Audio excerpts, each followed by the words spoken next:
खोल के दे दीजिए, मोबाइल खोल दीजिए। सदगुरु कबीर साहब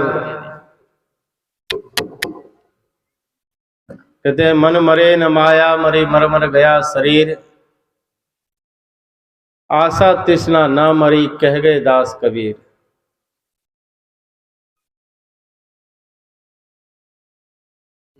बस मन की तरंग मार लो, बस हो गया भजन, और आदत बुरी सुधार लो, बस हो गया भजन। पूरे संसार में जितना ये खेल है सब मन का ही है।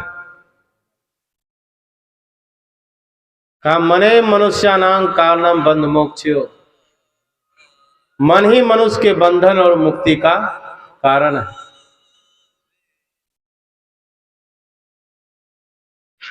मन से आदमी गलत सोचता है, मन से ही आदमी सही सोचता है। कहते हैं जैसी दृष्टि वैसी सृष्टि। हम मन में विचार लाते हैं कि बहुत अच्छे संत हैं, बढ़िया बोलते हैं, सुनना चाहिए। आपका अंतर मन जगा, आपकी इच्छा जगी और आप सुनना प्रारंभ कर दिए। आपके मन में आया करे अपने वाले गुरु जी नहीं, जान दो जो बोलते हैं बोलने दो, बस आप उठ करके चल दिए जंगल में घूमने के लिए।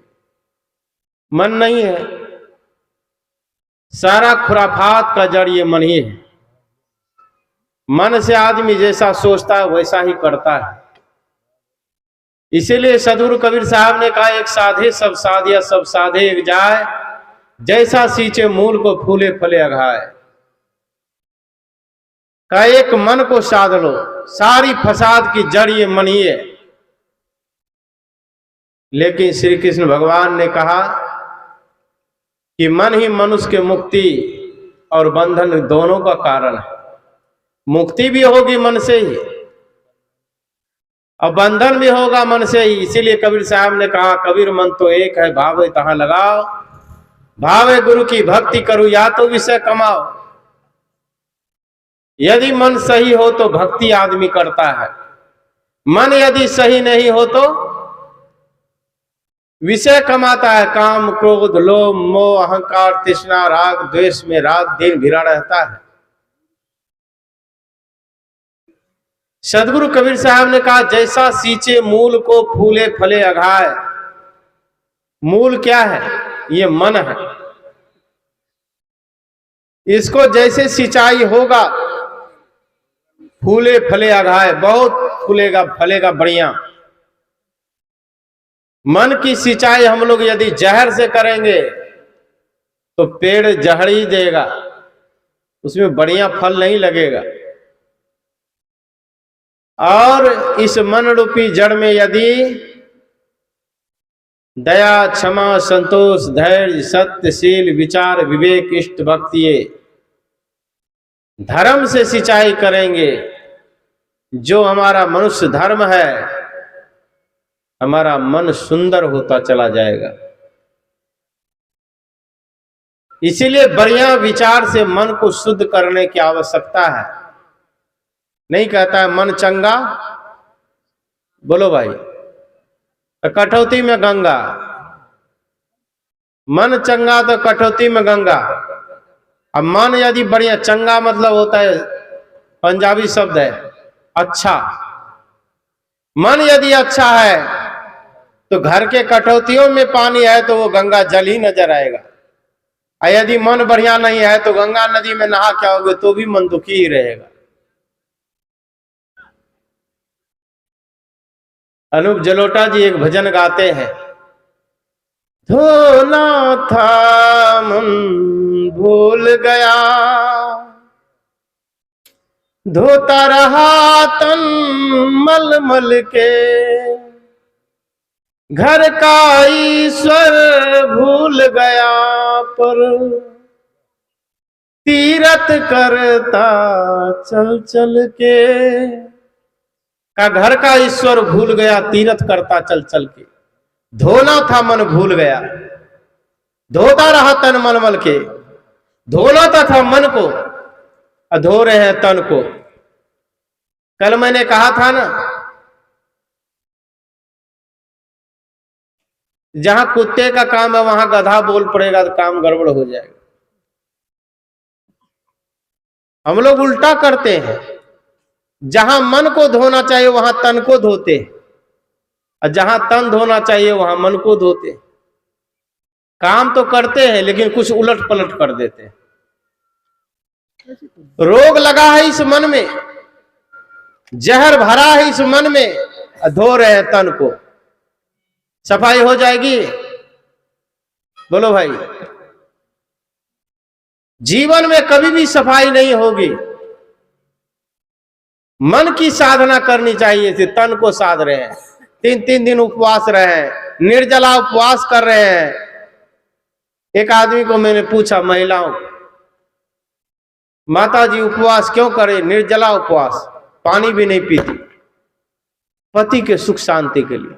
अब पति को रोज गाली देती है, सुख शांति मिलेगी? किसके लिए उपवास कर रही है? पति के शांति के लिए। किसी ने कह दिया, और उनके पति को मैंने पूछा, तुम्हें शांति मिली राजन? शांति मिली? शांति मिली कहां, झगड़ालू मिली, रोज ही लड़ाई लड़ती है, गंदी गंदी गालियां बकती है। अब मैंने कहा उपवास भी तो कर रही है, पता नहीं किसी ने कह दिया कर रही है।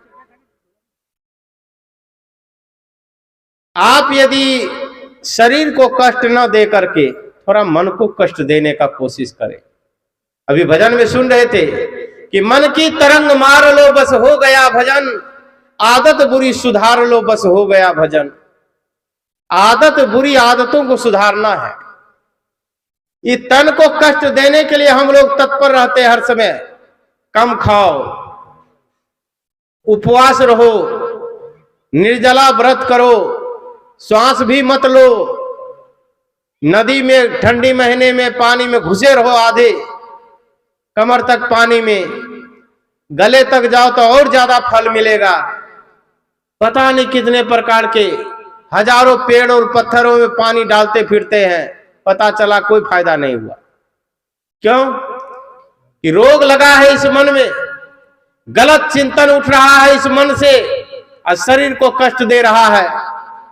कई आदमी खड़े शरीर है, कई आदमी उल्टा लटका हुआ रहता है, इस शरीर को नाना प्रकार के कष्ट देते हैं। कबीर साहब ने कहा रोग लगा है तेरे मन में, इलाज कर रहा है शरीर में, होगा ठीक। इस मन के रोग को सही करना होगा। मन में जो राग द्वेष घुसा हुआ है, कहीं राग है तो कहीं द्वेष है। आप किसी भगवान को मानते हो, अल्लाह को नहीं मानते हो, अल्लाह मानने वाले आपके भगवान को नहीं मानते, और दोनों इस धरती पर जी रहा है, खा रहा है, पी रहा है। क्या फर्क पड़ता है? आपके भगवान उसका कोई बाल बाका नहीं कर सका, और उसके अल्लाह है आपको कुछ नहीं बाल बाका कर सका। फिर चक्कर में क्या पड़े हो? सदगुरु कबीर साहब कहते हैं ये अल्लाह और भगवान के लड़ाई लड़ते लड़ते तुम राग द्वेष करते करते भगवान में भी राग द्वेष शुरू कर दिए। राम को पूजने वाले कृष्ण को नहीं पूजता है, और कबीरपंथी दोनों को नहीं पूजता है। बताओ, तो राम और कृष्ण दोनों तो उखाड़ करके रख देगा, कबीरपंथी लोगों को तो प्राण खींच लेगा, क्योंकि ये दोनों भगवान को नहीं मानता है। एक तो तीर वाले धनुष वाले हैं और दूसरा ये चक्र वाले हैं, छोड़ेगा? लेकिन होता कुछ नहीं है। ये महापुरुष जितने हुए हैं, संत महापुरुष हुए हैं, इन महापुरुषों के चित्र से उनके चरित्र का उद्घाटन होता है। सदगुरु कबीर साहब के एक साखी बड़ा बहुमूल्य है, उसको याद करिएगा कि सरगुण की करी सेवा, निर्गुण का कर ज्ञान, और सरगुण निर्गुण से परे तहां मारो ध्यान। सरगुण जानते हैं किसको कहा जाता है? जो शरीर में उपस्थित भगवान है उसे सरगुण कहा जाता है।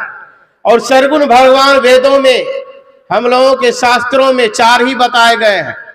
मातृदेव भव, पितृदेव भव, आचार्य गुरुदेव भव और चौथा है अतिथि देव भव। ये चार देवता के अलावा पांचवा देवता कोई नहीं है। ये सरगुण रूपी भगवान है। इनकी यदि हम लोग सच्ची पूजा करना चाहते हैं तो शरीर से इनकी सेवा करें, उनको खिलाए पिलाएं। पत्थर के भगवान कुछ खाते पीते नहीं हैं और टट्टी नहीं जाते हैं। जाके सब मंदिरों में देख लो, कहीं लेट्रिन रूम बना हुआ नहीं मिलेगा, क्योंकि भगवान टट्टी जाता ही नहीं है। तो खाता ही नहीं तो टट्टी नहीं जाता है। 1000 मन लड्डू चढ़ा के क्या करोगे? खाने वाला है ही नहीं। खाने वाले ये गुरुदेव हैं जो शरीर में है, ये माता पिता हैं जो शरीर में है, और उनको कभी पूछते नहीं है। फल मिलेगा? काम करना चाहिए सीधा विवेक से, और विवेक से लटके हुए हैं, फांसी लगा रहे हैं जीवन में, खर्च बहुत कर रहे हैं, फायदा कुछ नहीं है। का सरगुण की कर सेवा। और जो पत्थर में भगवान है, मूर्तियों में है, बाबा भीमराव अम्बेडकर की मूर्ति बनी हुई है, उनसे कह दो भैया 2-4 बीघे जमीन दे दो मुझे फसल उगाने के लिए, है नहीं देंगे क्या? नहीं देंगे। संत और महापुरुषों का चित्र जो है वो है निर्गुण भगवान। उनसे ज्ञान लेने की आवश्यकता है, वो ज्ञान देंगे नहीं। उनके अंदर जो ज्ञान विचार था, चरित्र था उनके पास, उनकी पुस्तकें हैं, यादगिरियां हैं, इतिहास है, उसको पढ़ें और ज्ञान अर्जन करें कि हम भी वैसा बने, वैसे महापुरुष की तरह हो। ये सच्ची पूजा होगी। का कर्म ही पूजा है, वर्क इज वर्शिप। इसीलिए कर्मों की पूजा होती है। आप ये न सोचे मैं अगरबत्ती और लड्डू चढ़ा दूंगा तो वो खुश हो जाएंगे हनुमान जी। हनुमान जी अपना चरित्र के बल के पक्के थे, बाल ब्रह्मचारी थे, तपस्या करते थे, ध्यान करते थे, तब उनकी आज पूजा चौराहे चौराहे पर होती है। हम लड्डू चढ़ा देने से खुश करना चाहते, भगवान को घूस दे करके सोचते हैं हम जीत ले। ये घूसखोर इंसान पता नहीं कहां कहां घूस खोजता है। 2 पैसे के आमदनी के चक्कर में एक आदमी मर गया। मरने के बाद गया वहां यमराज के पास। यमराज ने पूछा, अरे भाई तुम स्वर्ग जाना चाहते हो कि नरक? सेठ जी ने कहा, महाराज हे यमराज, मुझे कोई स्वर्ग की जरूरत नहीं है, ना कोई नरक की जरूरत ही नहीं है।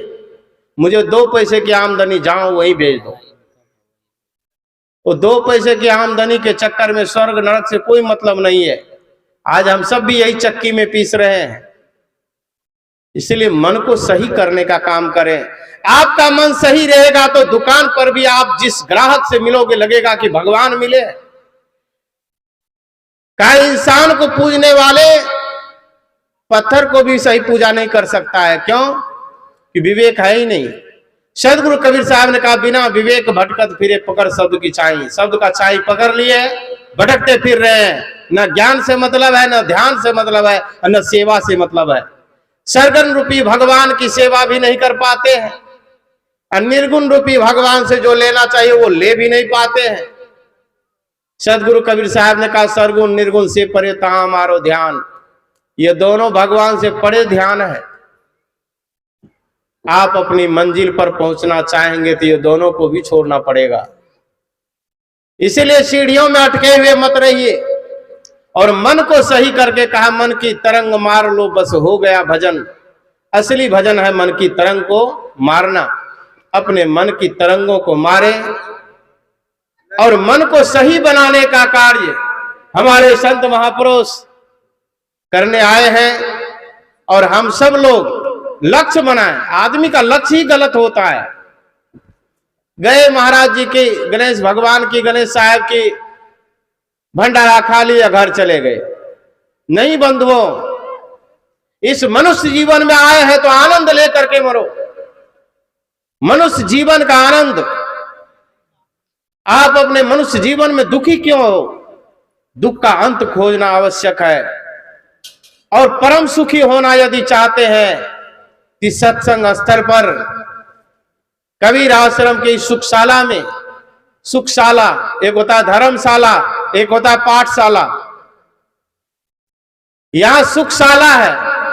शाला मतलब घर, शाला मतलब वो शाला नहीं। शाला बहनोई, ये शाला अलग है, ये तालब स है।